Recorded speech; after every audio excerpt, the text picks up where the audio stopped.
I want to preface this video by saying that, holy God, these videos, I underestimated how much work went into them because it's a lot of work. So I'll get to the book in a minute, but first I wanted to thank everyone that has commented or texted or left a snarky message on my Facebook or my Instagram or whatever. You've all been really nice, and the booktubing community, the booktubing community has been really kind and welcoming thus far, which, you know, I'm not surprised by. Thank you for embracing me and all of my idiocy. The book in question today is this beaut, Neverwhere by Neil Gaiman. It was published in 1996, at the time by BBC Books. This edition was published by Headline Publishing Group. I ordered this book, I had seen it somewhere, I'm not really sure where, but it is the illustrated edition, illustrated by Chris Rydell, who is a genius. He basically had all of the pages printed out, and then he just kind of like drew in the margins. I don't know if you can see that. But it's really pretty, and the whole book is kind of like that. There's just like little tiny things, like there's Old Bailey up there, I think. Maybe it's just a gargoyle. I don't know. Like this. This is London Below, which if you've read the book, you know about it. If not, I'll get to it in a minute. So I ordered this edition from the UK. Why are American editions the worst? Please somebody explain that to me, because I'd like to know. I'm gonna be completely honest about this book. I loved it. I loved it. It's so good. So good. This book. It was my first time reading Neil Gaiman in its entirety. I've read like bits and pieces of American Gods, but I was not in the mood for the masculine narrative at the time. Not that I have a problem with masculine narrative, but I wasn't in the mood for it. This doesn't have masculine narrative. This is a fantastical novel that takes place in modern day London. It follows our main character, protagonist. His name is Richard Mayhew, who can only be accurately described as invertebrate? Not really backbone there. And this was hard for me. I don't really need a protagonist to be likable for me to enjoy the story, obviously, as long as they have some sort of depth to them at all. Gosh, Richard was just such a damn damsel in distress. Yeah, okay, sure. So if a character is boring and lackluster, it leaves room for character development and yada yada, whatever, but I really think the main purpose he served to the story was as a vehicle to explore London Below. Getting there. So the beginning goes something like this. Richard's from Scotland. He eventually moves to London, where he gets a job, and he meets this girl named Jessica, who he is engaged to when we meet her in the story. She's kind of the worst ever. She is very selfish and motivated by herself. If you've ever seen Midnight in Paris, the Woody Allen... Am I boring you, Millie?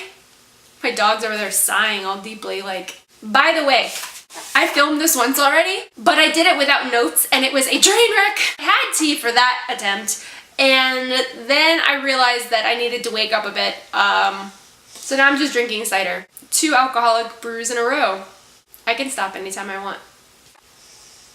Okay, so anyway, Jessica one day coaxes Richard into attending a dinner with her boss. I'm not really sure why, but it's a big deal. Richard forgets to make the reservations at the fancy restaurant. Jessica's pissed. Whatever. So on their way to this restaurant, they come across this girl on the sidewalk, and she's bleeding and hurt, and she's like, help me! And Richard is like, Jessica, we need to help this person! And Jessica's like, she's probably homeless, and I'm not helping her, I'm going to dinner, because I'm the worst. Screw Jessica, man. Richard says, we gotta get her to the hospital, and this girl says, no, please don't take me to the hospital because they'll find me there. Ooh, intrigue, mystery, somebody's after her. So Richard decides to like flip Jessica the bird, not literally, and let her go off to her dinner, and he takes this girl back to his flat. The next morning, she had stayed the night. He learns that her name is Door, like a door that you open to go to another room. And then while she's in the bathroom, these 2 unsavory kind of characters show up at the door claiming to be Door's brothers.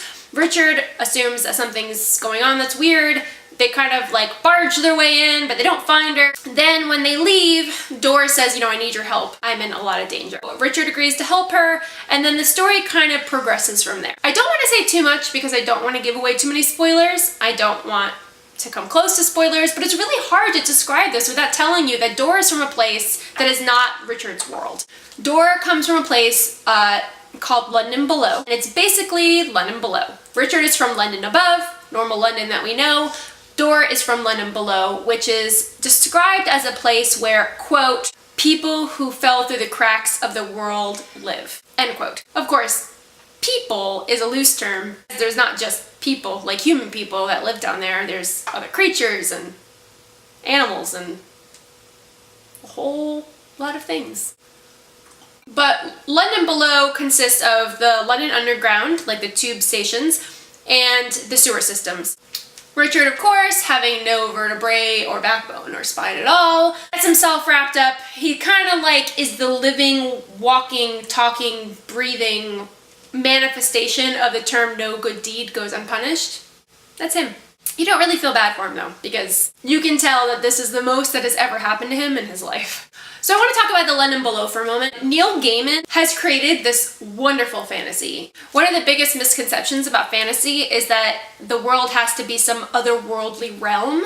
Yes, London Below is otherworldly realm of sorts. But thanks to Richard's presence, his very boring, mundane presence, it doesn't let you forget that there is a reality just above them while they're in London Below. So Mr. Gaiman used Richard's presence as a sort of juxtaposition to like remind you that all of this is happening in a very real world where London exists. The book was super charming. I loved his writing, and I loved the world that he built, and I suspect that if I was more familiarized with London, I would have caught on to more crafty cleverness, but I pieced together the bits that I could.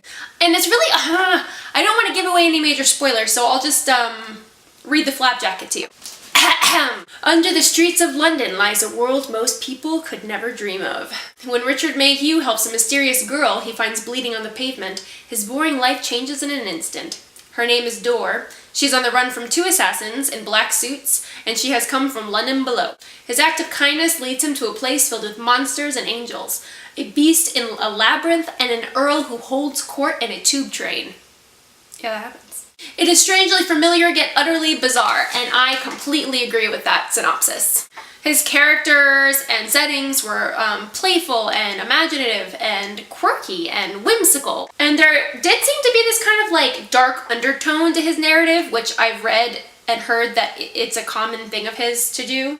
And his writing is different than other writers in the way that he sets a scene. So sometimes you come across an author who is overly wordy in their description, so they'll set the scene, but it's like 17 pages, and sometimes, I like that. Like, some of my favorite authors do that, but he does it in a really simple, to the point, kind of like cutting to the quick way. He doesn't just set a scene, he kind of sets a tone. Not even just a mood, just kind of a tone. He says something and you're like, oh, I know that feeling, or I know that aesthetic, I know what that would feel like. Loved London Below, and I loved all of the characters, I loved the settings, I loved the storylines, I loved everything. I loved it all. Even the villains were charming, like in a grotesquely awful sort of way. I gave this book 5 out of 5 stars, and I have 0 qualms about it. I will give this book 5 out of 5 stars all day, every day. I loved it. Think Harry Potter meets Alice in Wonderland meets a little bit of Wizard of Oz. So brilliant. Anywho, I have something very exciting coming up this weekend, which I can't share with you yet, but I'll share with you next week when that happens and I can share it. If you know what it is, keep your mouth shut. Go read Neverwhere. It's so good. I want to read all of Neil Gaiman's other things now because I loved him. Have a good weekend.